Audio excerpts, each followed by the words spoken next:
The fishing boat headed into port after the sunset, and after eating the evening meal breaking the Ramadan fast for the day, they dropped me off, thanked me for my support, and headed back out to sea for an entire night of fishing. They had been fishing for 2 days and nights already. Vittorio Aragoni, we will keep on going offshore fishing. October 5th, 2008. I went to Al Orda Hospital to have my stitches taken out.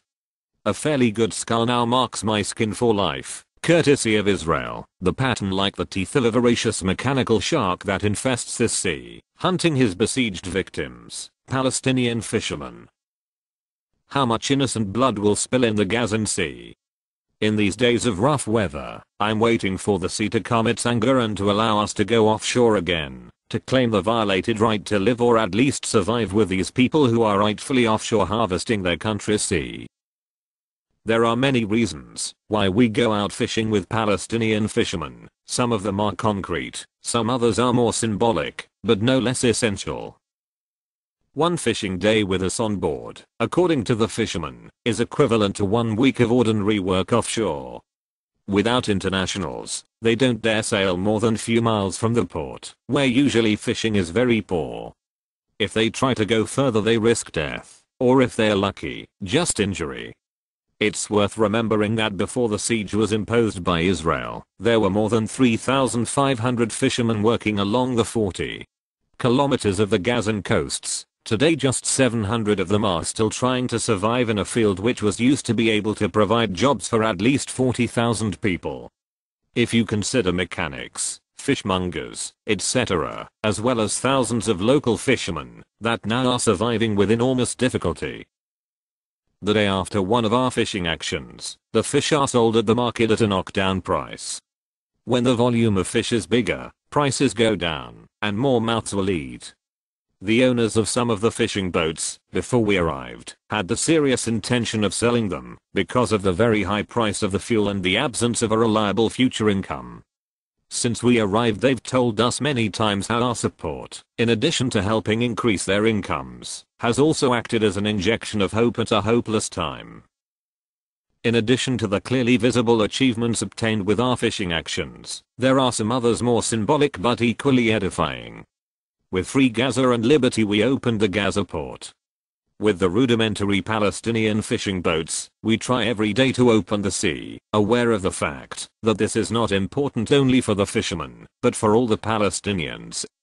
This is the reason why we work with them as they attempt to claim their right to live a life free from confinement, from the siege, and from the Israeli crimes against humanity.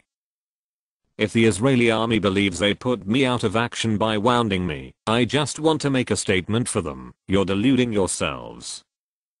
I, Vittorio Aragoni, with Darlene, Donna, and others fellow travelers committed in this mission for the protection of human rights. We will never retreat from facing these abuses of justice, legality, and freedom. You will have to kill all of us, and accept this responsibility in front of the world and before God, who both in the Torah and in the Quran, doesn't justify in any way the cold-blooded murder of innocent people. I would like to talk with the Israeli soldiers who attack us every day. The day I was wounded I could see them well enough to see the whites of their eyes. I would like to ask them if they really believe that they are defending Israel when they shoot at unarmed civilians, internationals, or Palestinians, while we are simply fishing on Palestinian vessels. As a pacifist I don't wish it in any way, but I would really not be surprised if one day, one of these young Palestinian fishermen, from whom Israel steals the hope of a worthwhile life, who has accumulated grief upon grief for fathers, friends, and brothers killed, wounded or buried for years in an inhuman Israeli prison, chooses to leave the fishing nets and shoulder a Kalashnikov. Because this is what Israel is teaching the young Palestinians, with its warships, raids, the military occupation of borders, imposing the siege as a collective punishment, and denying all human rights. In this way, by teaching hate to its innocent victims, Israel becomes responsible for the risk all Israeli people face, from Ashkelon to Tel Aviv. We will keep on going offshore fishing, not scared by the threats made against us by the Israeli Navy, until politics, high-class activism and a politically committed civil society cease to turn their back on the moral issue of our times, as Nelson Mandela defines the Palestinian issue. We want to show to the Palestinians who adopted us that in this world a minority group of men and women are still awake, ready to challenge the conspiracy of silence and those who face this tragedy with indifference. I believe that, everywhere on the planet, there are still many human beings immune to the virus of indifference and selfishness, and this is a reason why I'm making a plea. Don't leave us to do this alone. Don't turn your back on your brothers and sisters burdened by terrible injustice. Come here to help us, or support us in other ways. Even from a distance, be near us.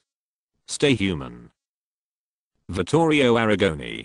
Last Tuesday the sea was a placid, liquid blanket, unruffled and as smooth as oil when Arlene, Andrew, and I, human rights activists with the ISM, Paul Solidarity.org, sailed from the port of Gaza on 3 Palestinian fishing boats. The warm sun, clear blue sky, and complete absence of wind had led us to expect a plentiful day's catch for our fisherman friends. Around 11 a.m. we were intercepted and circled by 8 Israeli military boats opening fire against the fishing boats, obstructing our way, after which they proceeded to kidnap us 3 internationals and 15 Palestinian fishermen. They abducted us and stole the boats. We were about 6 miles from the coast of Gaza, which according to international law, is unequivocally in Palestinian waters, since the Oslo Treaty gives the Palestinians sovereignty up to 20 miles from the coast of the Strip. That means ours wasn't an arrest, but a full-blown abduction, with the fishing boats stolen rather than confiscated. It was a veritable terrorist blitz. Israeli Navy Special Forces, commandos, balaclava wearing, armed to the teeth, all to stop just 3 small wooden boats that could barely stay afloat. Chapter 17. Kidnapped in Gaza waters. Vittorio Arrigoni. December 6, 2008. I tried to ask the highest ranking Israeli officer whether they were planning to kill me,